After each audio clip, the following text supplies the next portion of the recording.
দেশে সফররত যুক্তরাষ্ট্রের উচ্চ পর্যায়ের প্রতিনিধি দল আজ বৈঠক করবেন প্রধান উপদেষ্টা অধ্যাপক ডক্টর মোহাম্মদ ইউনূসের সাথে। সকাল 10:55 রাষ্ট্রীয় অতিথি ভবন যমুনায় এই বৈঠক শুরুর কথা রয়েছে। এছাড়া আজ পররাষ্ট্র উপদেষ্টা মোহাম্মদ তৌহিদ হোসেন এবং অর্থ উপদেষ্টা ডক্টর সালেহ উদ্দিন আহমেদের সঙ্গেও বৈঠকে অংশ নেবেন মার্কিন প্রতিনিধি দল। দুপুরে প্রতিনিধি দলটির সদস্যরা পররাষ্ট্র সচিবের সঙ্গে মধ্যাহ্নভোজে অংশ নেবেন। বিকেলে প্রতিনিধি দলের নেতা যুক্তরাষ্ট্রের রাজস্ব দপ্তরের ট্রেজারি বিভাগের আন্তর্জাতিক অর্থ বিষয়ক উপসহকারী মন্ত্রী ব্রেন্ট নেইম্যান বাংলাদেশ ব্যাংকের গভর্নর আহসান এইচ মনসুরের সঙ্গে বৈঠক করবেন। এর আগে শনিবার সকালে যুক্তরাষ্ট্রের ট্রেজারি বিভাগের আন্তর্জাতিক অর্থ বিষয়ক উপসহকারী মন্ত্রী ব্রেন্ট নেইম্যানের নেতৃত্বে মার্কিন প্রতিনিধি দল ঢাকায় পৌঁছায়। আর নয়াদিল্লি থেকে বিকেলে 2 দিনের সফরে ঢাকায় পৌঁছান যুক্তরাষ্ট্রের দক্ষিণ ও মধ্য এশিয়া বিষয়ক ব্যুরোর সহকারী পররাষ্ট্রমন্ত্রী ডোনাল্ড লু।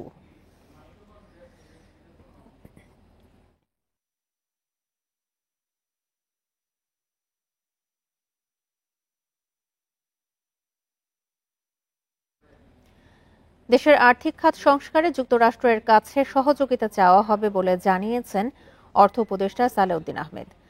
শনিবার রাজধানীর এনবিআর কার্যালয়ে এক সেমিনারে তিনি একথা জানান। বলেন, বিদেশি সহায়তায় নির্ভর না করে রাজস্ব আদায় বাড়াতে হবে। এ সময় সরকারি অর্থের অপচয় কমানোর আহ্বান জানান অর্থ উপদেষ্টা।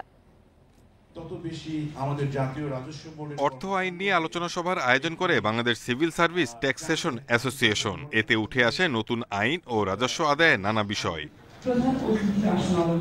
সভায় জাতীয় রাজস্ব বোর্ডের চেয়ারম্যান বলেন, আইন মেনেই রাজস্ব আদায় করা হবে। করদাতাদের জন্য স্বস্তিকর পরিবেশ তৈরি করা হবে। তবে কর আদায়ে জোর দেওয়া যাবে না বলেও হুঁশিয়ার করেন তিনি। বলেন, নতুন বাংলাদেশের সবাইকে স্বচ্ছতার সঙ্গে কাজ করতে হবে। ছাত্র জনতার গণ অভ্যুত্থানের ফলে একটা বিরল সুযোগ হয়েছে। তারা আমাদের একটা ক্লিন স্লেট দিয়েছে। আমরা এই ক্লিন স্লেটে নতুন করে লিখব। আমরা এখন যা কিছু লিখব সেটাই হবে বাংলাদেশের নতুন ইতিহাস।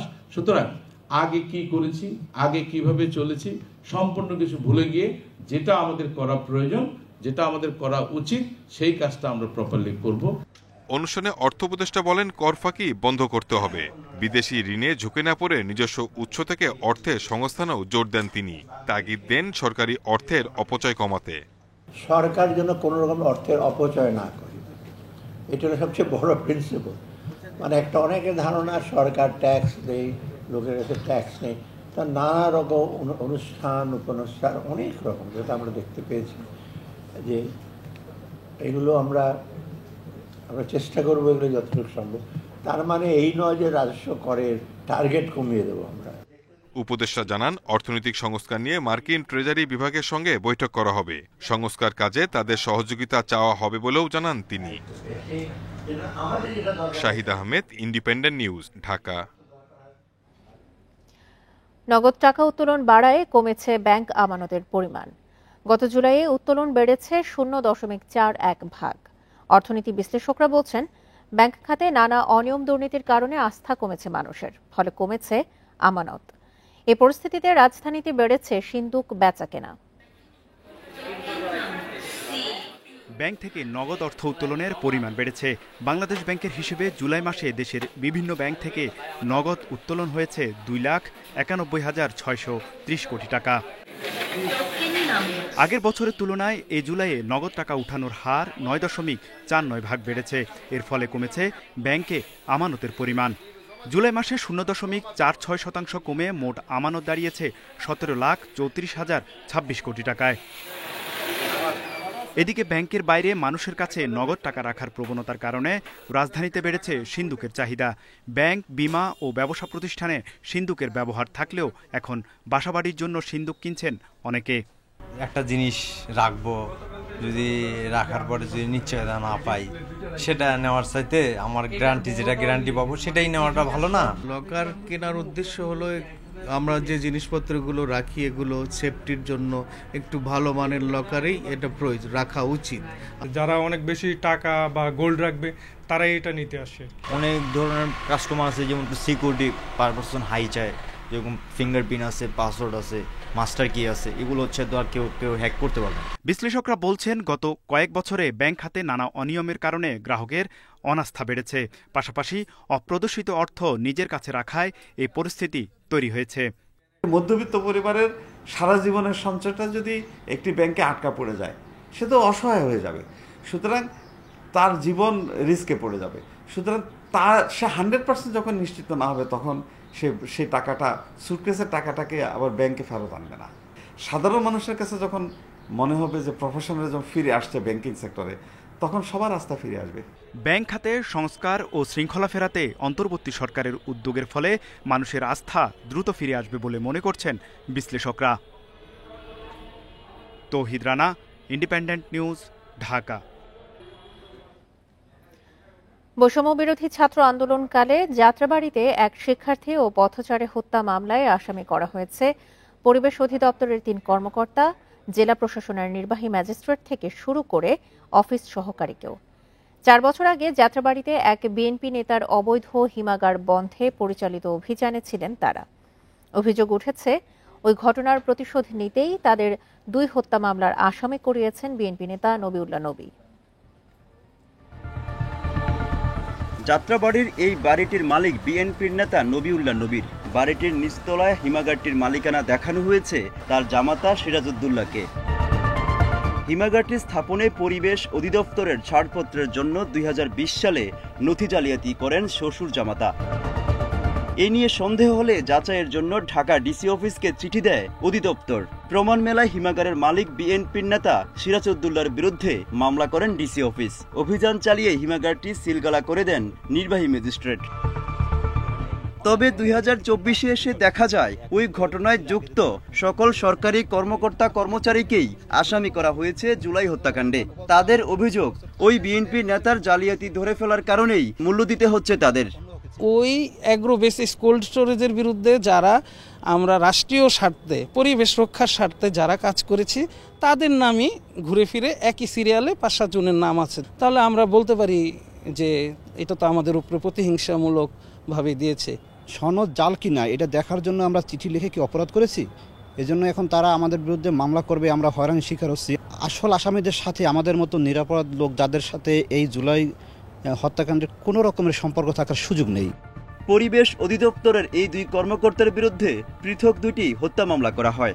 এদিকে ওই জালিয়াতি মামলার বাদী ডিসি অফিসের অফিস সহকারী মোশাররফ হোসেন ও অভিযানে যাওয়া নির্বাহী ম্যাজিস্ট্রেট রফিকুল ইসলাম, এমনকি এই ঘটনায় সরকারি চিঠি দেওয়া অফিস সহায়ক ও মামলার সাক্ষী নজরুল ইসলাম আর জাফর শিকদারকেও মামলার আসামি করা হয়। নিহতদের স্বজন না হয়েও মামলার বাদী হয়েছেন ঢাকা দক্ষিণ শ্রমিক দলের নেতা আবু বক্কর। মামলা দুটিতে 442 জনের নাম সহ 3 থেকে 4000 আসামি করা হয়। আসামিদের বেশিরভাগকেই চেনেন না বাদী নিজেই। ডিসি অফিসের অপারেটর, পরিবেশ অধিদপ্তরের যে কর্মীরা, ওরা কি এখানে আসছে? আপনি দেখছেন? আর দেখছি না, দেখছি এটা হলো পরের হিসাব। যখন গোলাগুলি হয়েছে তখন আপনি করেছিলেন। নবিউল্লাহ নবীকে আপনাকে এই মামলাটা করাইছে? তাহলে সব আপনি জানেন। অভিযোগ উঠেছে এই ঘটনার মূল কারিগর বিএনপির নেতা নবিউল্লাহ নবী। মামলা দুটি করিয়েছেন আবু বক্করকে দিয়ে। এদের আমাদের কোনো ব্যক্তিগত না, তাদের যে অভিযোগটা আর কি, তারা তো অভিযোগ করবো, বাঁচার জন্য অভিযোগ করবো। এটা আমাদের পার্টির নির্দেশ। যারা সরকারি আমলা বা সরকারি ক্যাডার, ছাত্রলীগের ক্যাডার আছে, সবাই মামলা আপনারা হাইকমান্ড থেকে যেভাবে অফিসের কম্পিউটার অপারেটর কি এটার সাথে জড়িত ছিল বিধায়ক। এদিকে শিক্ষার্থী সাকিব হত্যা মামলার সাক্ষী করা হলেও বাবা মর্তুজা আলম তার কিছুই জানেন না। না এই ব্যাপারে আমার কি জানাই নাই। আমার বলছিল যে নেতারা যে মামলা করেন, আমি বলছি যে না, আমি মামলা করব। এই অবস্থায় পুলিশ বলছেন আইন অনুযায়ী নেওয়া হবে ব্যবস্থা। কোন সরকারি কর্মকর্তা কর্মচারী, সে পুলিশ হোক বা সরকারি লোক হোক, এটা তদন্ত করে যদি মনে হয় ওই নামটা থাকা উচিত, তাহলে তার নাম থাকবে। গদবাধা এখন আর নেওয়া যাবে না। সংশ্লিষ্টদের মত, এই ধরনের মামলায় গণঅভ্যুত্থানের চেতনাই প্রশ্নবিদ্ধ হবে। Muhammad Omar Faruk, Independent News, Dhaka. চট্টগ্রামে গুম হওয়া 3 ইউপি চেয়ারম্যানের খোঁজ মেলেনি 14 বছরেও। রাজনৈতিক দ্বন্দ্বের জেরে তারা গুম হয়েছেন বলে দাবি স্বজনদের।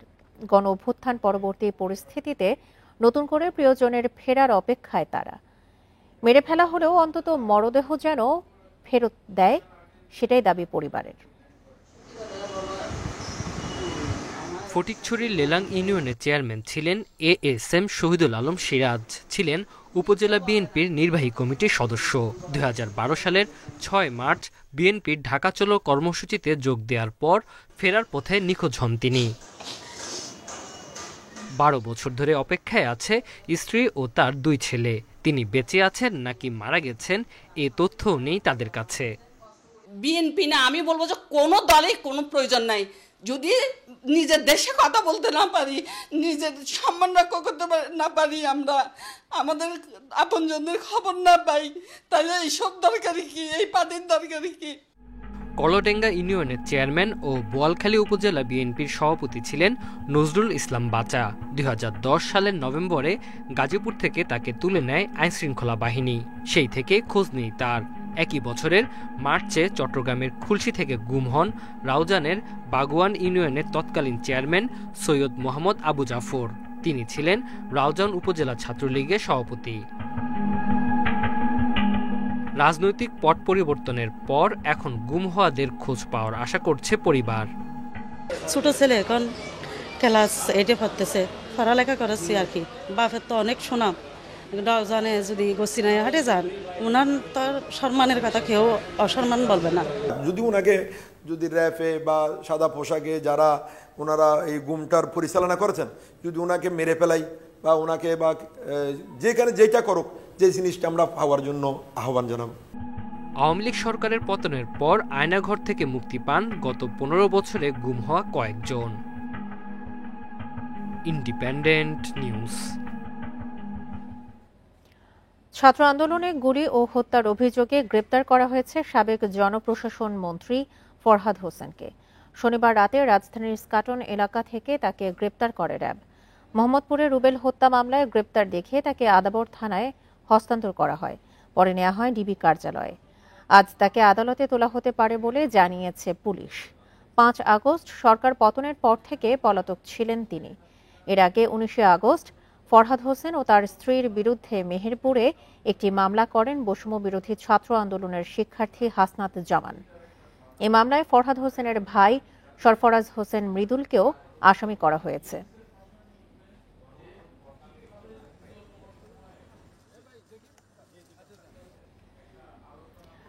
আজ থেকে দেশের সব তৈরি পোশাক কারখানা খোলা থাকবে। কোনো কারখানায় অস্থিরতা তৈরি হলে বিশেষ ব্যবস্থা নেবে সরকার। শনিবার বিজিএমইএ ভবনে এক মত বিনিময় সভায় এসব কথা জানান শ্রম উপদেষ্টা আসিফ মাহমুদ। এ সময় কারখানা মালিকরা জানান, শ্রমিক অসন্তোষের কারণে 270টি কারখানা বন্ধ হয়ে গেছে। শ্রমিক অসন্তোষের কারণে তৈরি পোশাক খাতে 2 সপ্তাহ ধরে চলছে অস্থিরতা। সাভারের আশুলিয়া ও গাজীপুরের একাধিক কারখানায় হামলা হলে বন্ধ করে দেয়া হয়। শনিবার কারখানা খুললেও দুপুরের পর শ্রমিকরা উৎপাদন বন্ধ রেখে চলে যায়। অনেকের পোস্টিং নাই। ব্যবসায়ীরা বলছেন, হামলায় বহিরাগতরা জড়িত। কারখানা বন্ধ থাকলে ক্রেতা অন্য দেশে চলে যাওয়ার আশঙ্কা তাদের। মজুরি বাড়াইতে হবে, এই জায়গা করতে হবে, অবশ্যই আমি করতে রাজি, আমরা করবো, আমাদের সাধ্যের মধ্যে থাকলে অবশ্যই করব। আপনারা যা লিখে দিবেন, আমি অন্তত বলে দিলাম, যা চান আমি লিখে দেবো। ফ্যাক্টরি না চলে না চলবে, শ্রমিক বন্ধ হলে হবে, কিন্তু এইভাবে আমাদেরকে শ্রমিকদেরকে বহিরাগত আর মার খাওয়ান না। বিজিএমইএ সভায় বেতন বাড়ানো, চাকরি নিরাপত্তা সহ বৈষম্য কমানোর দাবি জানান শ্রমিক নেতারা। কিছু মানে নেই, আবার মানছে সব, মানে 2-3টা মানে নেই। আপনাদেরকে একটা ফিঙ্গারপ্রিন্ট করতে দেওয়া হয়েছিল যে এখানে শ্রমিকদের ডাটাটা সংরক্ষণ হবে। সেই ডাটাবেস দিয়ে শ্রমিকদেরকে কালো তালিকা করা হয়েছে যাতে তারা অন্য ফ্যাক্টরিতে চাকরি না পায়। কারখানা নিরাপত্তা বিশৃঙ্খলা রোধে তাৎক্ষণিক শাস্তির কথা জানায় নিরাপত্তা বাহিনী। গার্মেন্ট শিল্পের সঙ্গে জড়িত নাই এইরকম কিছু ব্যক্তিবর্গ এসে কোম্পানিগুলোকে আক্রমণ করছে। আমাদের যারা শ্রমিক আছে তাদেরকে কারখানা থেকে বের করে নিয়ে আসছে এবং তখন আমরা আমাদের মোতায়েন জোরদার করলাম। শ্রমিকদের সমস্যা সমাধানে সেল গঠন করা হয়েছে। মামলা তুলে নেওয়া সহ ন্যায্য দাবি পূরণের আশ্বাস দেন অন্তর্বর্তী সরকারের উপদেষ্টা। এটা বকেয়া বেতন যেটা মূল সমস্যা, এটাকে আগে অ্যাড্রেস করতে হবে। এখানে একটা প্র্যাকটিস দীর্ঘদিন ধরে ছিল যে ইনসেন্টিভ দিয়ে দেয়া, ঋণ দিয়ে দেয়া, তো সেই জায়গা থেকে সবার মধ্যে না, অনেক মালিকের মধ্যেও এই প্রবণতাটা আছে যে সামর্থ্য থাকা সত্ত্বেও সরকারের ইনসেনটিভের জন্য বসে থাকা হয়। পোশাক শ্রমিকদের স্বল্প মূল্যে টিসিবির পণ্য দেওয়ার কথাও জানান উপদেষ্টা। সবার একটা সিনক্রোনাইজেশনের মধ্য দিয়ে আমরা এই সমস্যাগুলোকে অ্যাড্রেস করব। এবং একরামুল ইসলাম, ইন্ডিপেন্ডেন্ট নিউজ, ঢাকা। এখানে কারখানা পরিস্থিতি নিয়ে আরো জানাতে গাজীপুর থেকে যোগ দিচ্ছেন সহকর্মী আবুল হাসান। আবুল হাসান, সাভার গাজীপুরে আজকে কি অবস্থা দেখতে পাচ্ছেন? সব কারখানা কি খুলেছে কিনা? আজকে থেকে তো সব পোশাক কারখানা খোলা থাকার কথা জানানো হয়েছিল।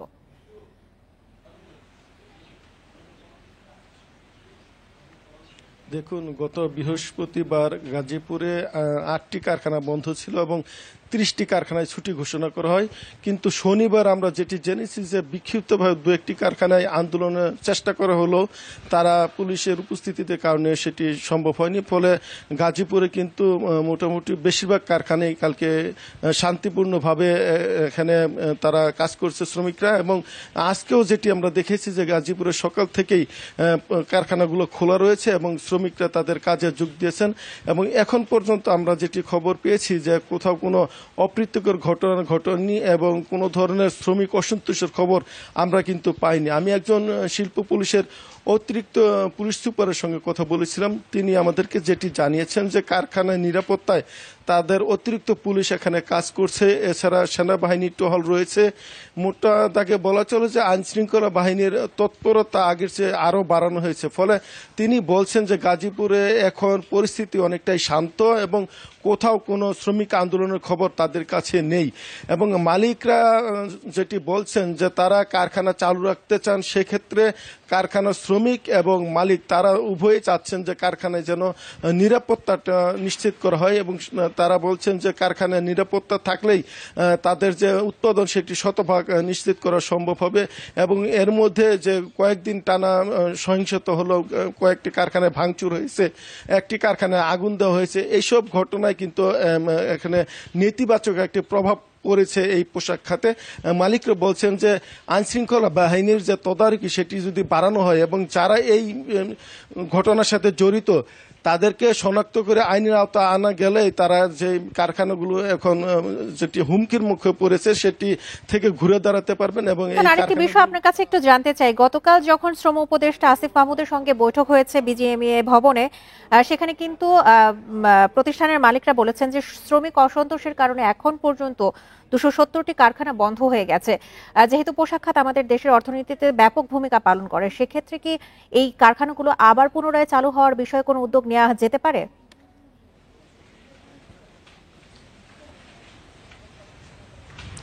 দেখুন, বন্ধ কারখানা যেটি বলেছি যে বৃহস্পতিবার গাজীপুরে 8টি কারখানা বন্ধ ছিল এবং 30টি কারখানায় ছুটি দেওয়া হয়েছে অপ্রীতিকর ঘটনা এড়াতে। আজকে আমরা যে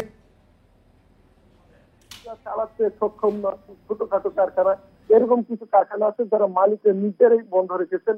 এই ধরনের প্রতিষ্ঠান ছাড়া বাকি কারখানাগুলো আজকে কিন্তু উৎপাদন চলছে এবং শান্তিপূর্ণ ভাবে কিন্তু সকাল থেকে বৃষ্টি উপেক্ষা করে শ্রমিকরা কাজে যোগ দিয়েছেন। এবং মালিক শ্রমিক সবাই আশা করছেন যে এই যে গার্মেন্টসের যে একটি অর্থনীতি এখানে বাংলাদেশের জন্য ইতিবাচক একটি খাত, সেই খাতকে যেন টিকে রাখা যায় সে ব্যাপারে শ্রমিকরাও চাচ্ছেন যে এই কারখানাগুলো যেন চালু থাকে। এবং শ্রমিকরা যেটি বলছেন যে তারা তাদের কিছু দাবি দেওয়া রয়েছে, কিন্তু তারা চাচ্ছেন যে এই দাবি দেওয়া মেনে নেওয়ার পর কারখানাগুলো যেন সচল থাকে, তাদের রুটি যেন বন্ধ না হয়, এই ধরনের দাবি কিন্তু শ্রমিকরা করছেন। ফলে শ্রমিকদের মধ্যে যারা সত্যিকারের শ্রমিক মালিকরা বলছেন যে তারা এসব ভাঙচুর লুটপাটের সাথে জড়িত না, বহিরাগত কিছু মানুষ এবং যারা তৃতীয় পক্ষ ইন্ধনদাতা তারাই মূলত এই ছাত্র অস্থিতি করার চেষ্টা করছে। এবং মালিকরা বলছেন যে এই যে চিহ্নিত যে তারা এই কাজ করছে তাদেরকে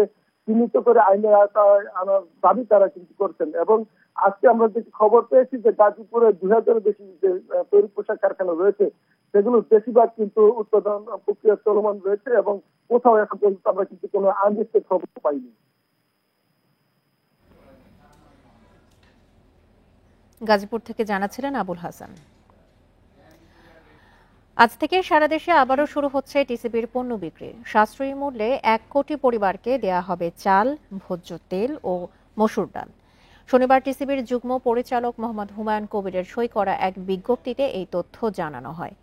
এতে বলা হয় কার্ডধারী ভোক্তারা নির্ধারিত ডিলারের কাছ থেকে ভর্তুকি মূল্যে পণ্য কিনতে পারবেন। নির্দিষ্ট স্থায়ী স্থাপনা থেকে মিলবে ৩০ টাকা কেজি দরে ৫ কেজি চাল, ১০০ টাকা লিটার দরে ২ লিটার ভোজ্য তেল এবং ৬০ টাকা কেজি দরে ২ কেজি মসুর ডাল।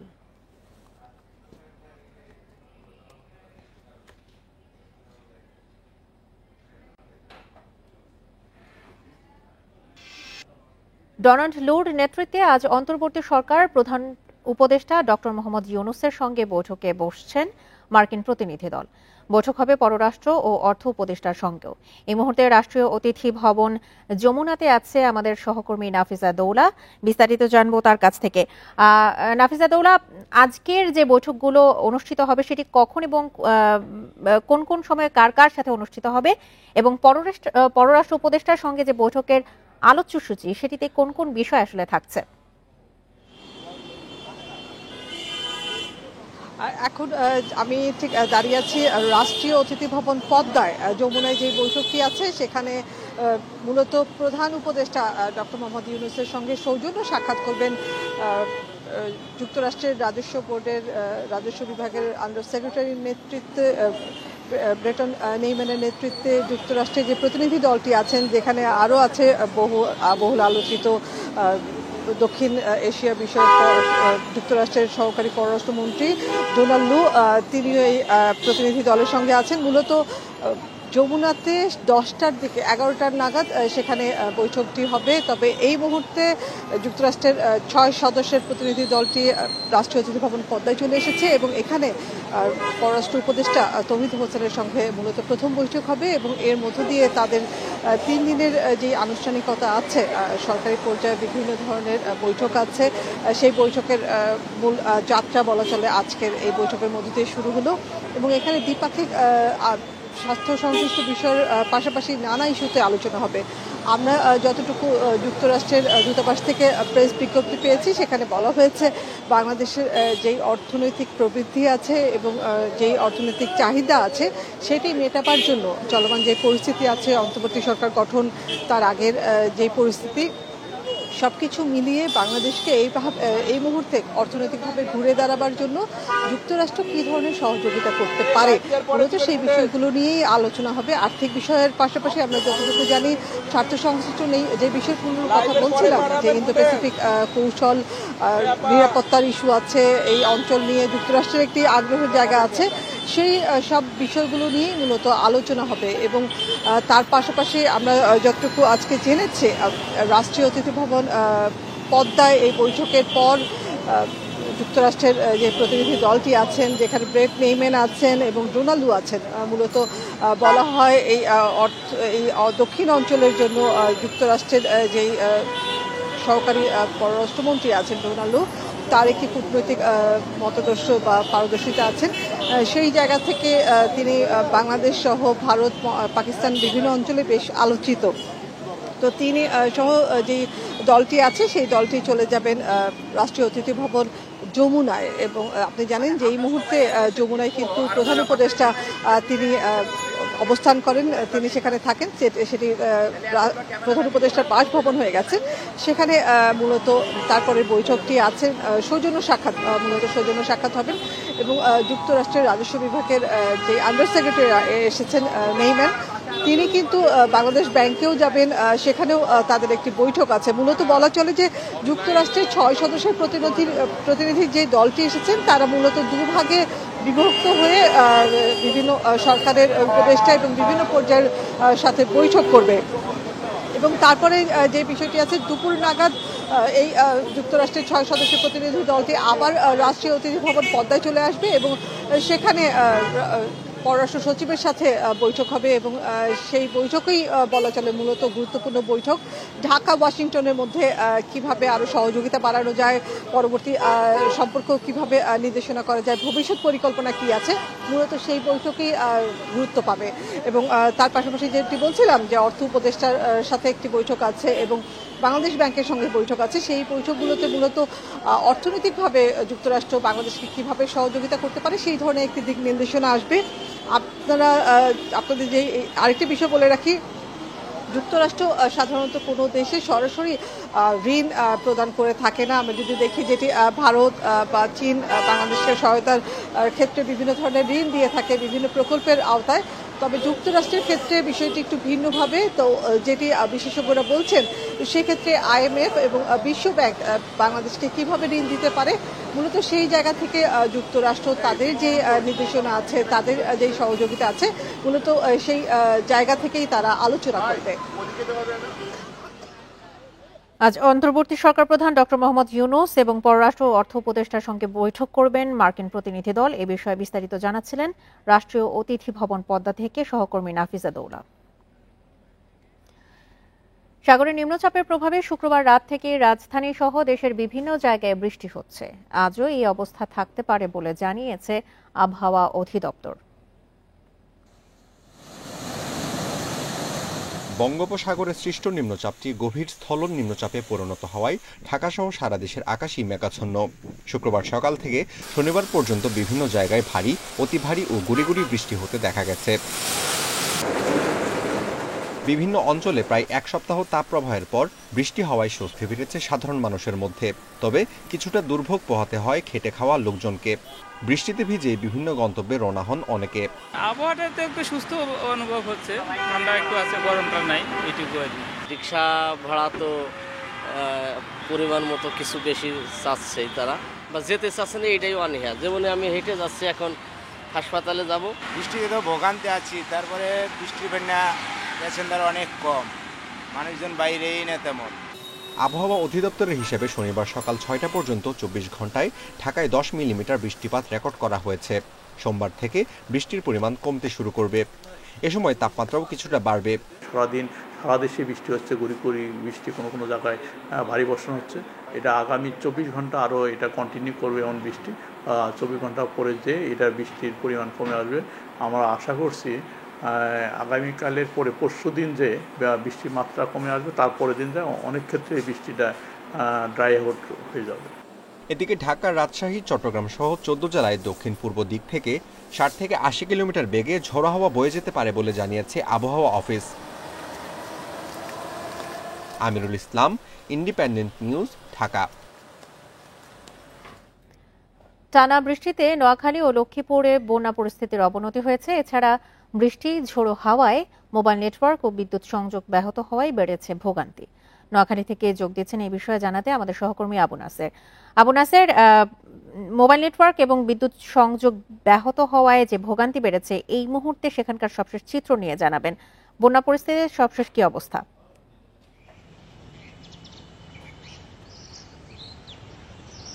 নোয়াখালীতে মূলত গতকাল থেকেই আসলে মোবাইল নেটওয়ার্ক এবং বিদ্যুৎ সংযোগ বিভিন্ন এলাকাতে বিচ্ছিন্ন রয়েছে।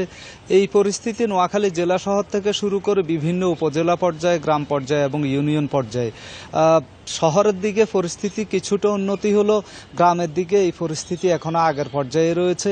দুদিন থেকে বিভিন্ন এলাকাতে বিদ্যুৎ সংযোগ নেই এবং যেসব জায়গাতে বিদ্যুৎ সংযোগ নেই সেসব জায়গাতে আবার মোবাইল নেটওয়ার্কও পাওয়া যাচ্ছে না। পাশাপাশি বিদ্যুৎ না থাকার কারণে লোকজন মুঠোফোনে চার্জ দিতে পারেনি এবং আইপিএসেরও যে চার্জ সেটি শেষ হয়ে যাওয়াতে অনেকেই গতকাল রাতেও অন্ধকারে কাটাতে হয়েছে এবং দিনভর তাদেরকে খুব বাজে পরিস্থিতি মোকাবেলা করতে হচ্ছে।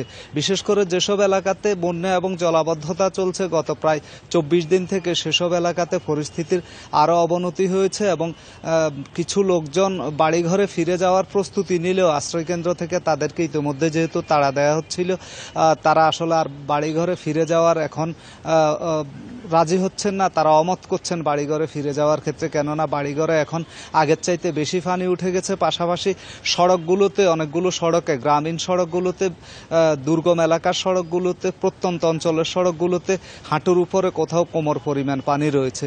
সব মিলিয়ে এলাকাগুলোতে সার্বিক বন্যা এবং জলাবদ্ধতা পরিস্থিতির অবনতি হয়েছে, যেটি গত প্রায় 24 দিন থেকে চলছিল। এবং এর পাশাপাশি বিভিন্ন এলাকাতে ঝড়ো হওয়ার কারণে ইতিমধ্যে সড়কের পাশে গাছ উপড়ে পড়ার খবর পাওয়া গেছে। বেগমগঞ্জের একাধিক জায়গাতে গ্রামে গাছ পড়ে সড়ক যোগাযোগ বিচ্ছিন্ন হয়েছে এবং এসব জায়গাতে বিদ্যুতের তার ছিঁড়ে যাওয়ার কারণে এখনো পর্যন্ত বিদ্যুৎ কবে নাগাদ আসবে সেটিও নিশ্চিত করে বলা যাচ্ছে না। তবে পল্লী উন্নয়ন এবং পিডিবির কর্মীরা মাঠ পর্যায়ে কাজ করছেন, তারা দ্রুত সময়ের মধ্যে বিদ্যুৎ সংযোগ স্থাপনের বিষয়ে চেষ্টা চালিয়ে যাচ্ছেন বলে সংশ্লিষ্ট বিভাগ থেকে জানানো হয়েছে। এদিকে জেলা শহর মাইজদীতে সরকারি অফিস আদালতের সামনে এবং শিক্ষা প্রতিষ্ঠানের সামনে আবারও পানি জমেছে, ফলে জনদুর্ভোগ দেখা দিয়েছে। পাশাপাশি বিভিন্ন ব্যবসা প্রতিষ্ঠান বিশেষ করে দোকানপাটের সামনেও পানি জমে আছে।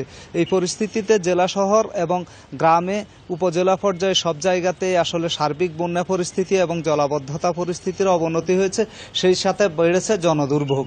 এ হচ্ছে আমার কাছে এখানকার সর্বশেষ। নোয়াখালী থেকে জানাচ্ছিলেন আমাদের সহকর্মী আবু নাসের।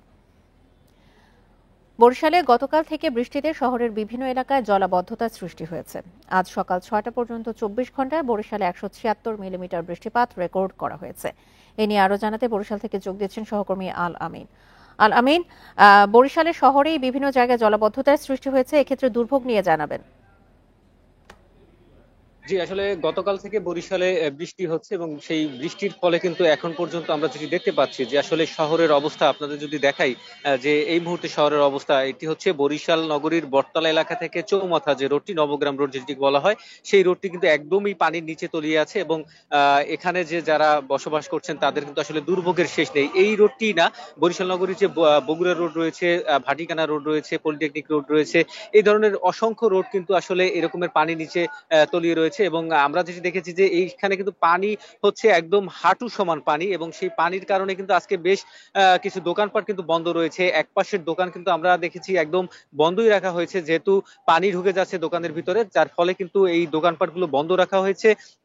গত ২৪ ঘন্টায় বরিশালে ১৭৬ মিলিমিটার বৃষ্টিপাত রেকর্ড করা হয়েছে এবং আবহাওয়া অফিস যেটি জানিয়েছে যে বৃষ্টি হওয়ার সম্ভাবনা কিন্তু রয়েছে এবং এখনো কিন্তু বৃষ্টি হচ্ছে। গতকাল সকাল ৬টা থেকে বিকেল ৬টা পর্যন্ত আমরা দেখেছি যে মুষলধারে বৃষ্টি হয়েছে এবং রাতে কিন্তু টানা বৃষ্টি হয়েছে, যার ফলে কিন্তু শহরের যে প্রধান সড়কগুলো রয়েছে সেই সড়কে কিন্তু জলাবদ্ধতার সৃষ্টি হয়েছে এবং জলাবদ্ধতার কারণে কিন্তু আসলে যানবাহন চলাচলও কমেছে। কিন্তু যে ধরনের যানবাহন চলাচল করছে তাতে কিন্তু আসলে মানুষের কাছ থেকে বাড়তি ভাড়া নেওয়ার একটি অভিযোগ আমরা পেয়েছি যে আসলে জলাবদ্ধতার এই বিষয়টিকে কেন্দ্র করে কিন্তু বাড়তি ভাড়া নেওয়া হচ্ছে এবং যেটি সাধারণ মানুষ যেটি বলছে যে ড্রেনেজ যে ব্যবস্থা সেটি কিন্তু আসলে একদমই নাজুক। ড্রেনে পর্যাপ্ত পরিমাণ ময়লা জমে থাকার কারণে কিন্তু পানি নামছে না, যার ফলে কিন্তু আসলে এই পানি কিন্তু দীর্ঘস্থায়ী হচ্ছে। শুধু এখানেই নয় এবং এটি কিন্তু আসলে ধীরে ধীরে পানির বাড়ছে। যদি বৃষ্টি আরো হয় সেক্ষেত্রে কিন্তু আসলে পানির তীব্রতা আরো বাড়বে এবং এখানকার যে আশেপাশে যে নিম্নাঞ্চলগুলো রয়েছে এবং বাসাবাড়ি যেগুলো রয়েছে সেগুলো আমরা দেখেছি যে আসলে পানির নিচে রয়েছে, অনেকের বাসাবাড়ির ভিতরে পানি ঢুকেছে, অনেকের দোকানে পানি ঢুকেছে, বাজার যেগুলো রয়েছে সেই বাজারে কিন্তু পানি রয়েছে এবং আজকে কিন্তু বেশিরভাগ ক্ষেত্রে আমরা দেখেছি যে সামনে একটি বাজার রয়েছে বটতলা বাজার, সেই বটতলা বাজারটি কিন্তু আসলে বন্ধ রয়েছে, আসলে তারা কিন্তু বাজারে বসতে পারেনি, এমনটি অবস্থা হয়েছে। তো বরিশাল কীর্তনখোলা নদীর পানিও কিন্তু বৃদ্ধি পেয়েছে, 0.38 সেন্টিমিটার পানি বৃদ্ধি পেয়েছে, যার ফলে কিন্তু আসলে নগরবাসীর ভোগান্তি হচ্ছে। তো এই ছিল বরিশাল থেকে আমার কাছে সর্বশেষ খবর।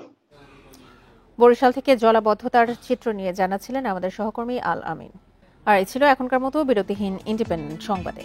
ইন্ডিপেন্ডেন্ট টেলিভিশনের সব খবর আরো বিস্তারিত জানতে চোখ রাখুন ফেসবুক, ইউটিউব এবং এক্সে। ধন্যবাদ সবাইকে, আমন্ত্রণ পরের আয়োজনে।